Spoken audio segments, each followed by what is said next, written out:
Ayun mga busing, home service muna tayo ngayon.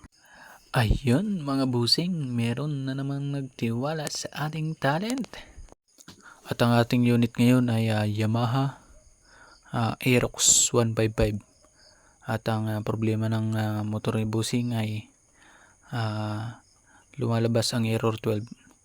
At kapag ini-start mo ay hindi tumutuloy, nagre-redundo lang.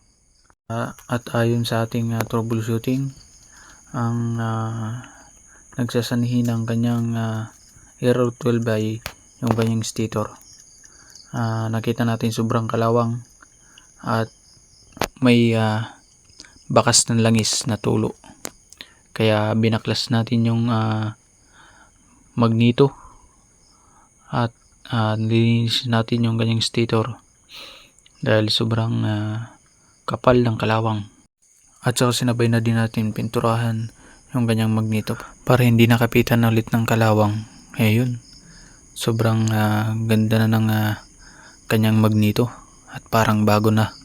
Ayun, kaya kapakita natin mamaya pag bandar na. Ilang banda na stock busing? 2 band?